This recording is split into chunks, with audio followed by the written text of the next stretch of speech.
Okay, I normally don't do the whole, like, I bought something today video, but I was just out the other night. Actually, a friend of mine, I'll post to somewhere here, depending on screen size.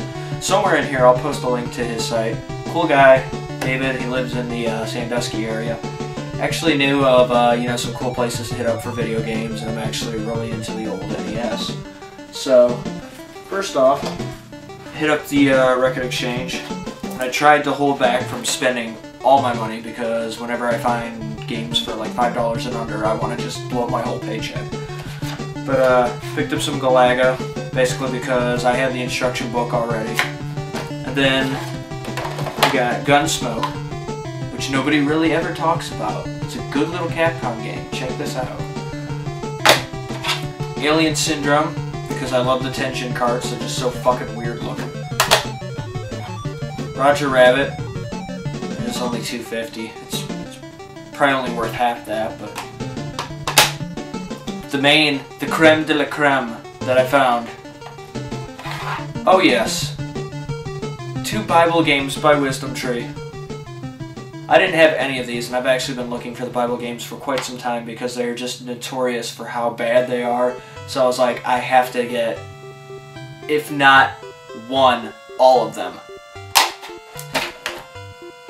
Got that. And then, he showed me a place I'd never heard of until that night. Awesome place down in Sandusky. It's named Pop. P-O-P, exclamation point. If you live in Sandusky, please check out Pop, especially if you're into retro items. It was fucking awesome.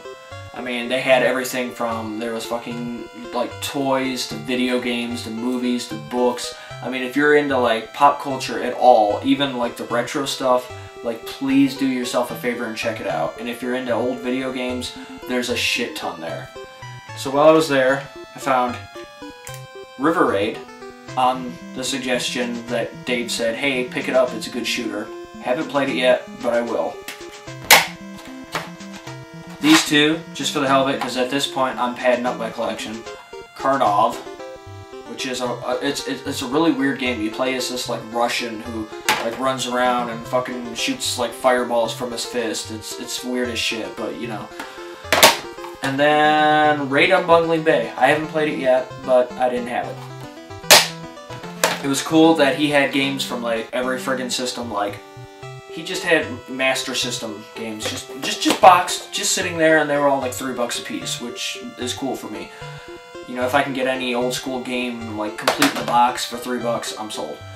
So I picked up Shoplifter. Still haven't played it. Here it is, like one of the definitive games for the Sega Master System, and I've only had one Sega Master System game before this, so I thought, why not? Let's go with this. But the big one, while I was at Pop, this caught my eye first off. Well, it's obvious because the cartridge doesn't look like anything else. It's flat out gold, so it's like, ooh, sparkly thing. But when I saw it, I was like, ooh, let's go through these cartridges. What is there? Oh, oh, B-52 by Camerica. B-52. I've heard some good things about this, and every time I look up this game, it runs somewhere between $30 to $40 online. So I hand it to the girl working behind the register because there's no price on it. So I'm just like, oh, well, how much you want for this game? Expectantly, Josh sat and waited for a numerical price that he did not yet have in his wallet. Verily, the girl looked up the price. She turned to Josh. Josh expectantly said, how much? The girl said, $5, and Josh was like, sold. Yeah, I got B-52 for $5. That was fucking sweet. And just for expressing interest in the show, I received... Yes, Ren and Stimpy. NES game. In the box. Why? Just because I said I liked the show. And Dave had a copy. And he was like, just take it. It's free. Dude, you fucking rock.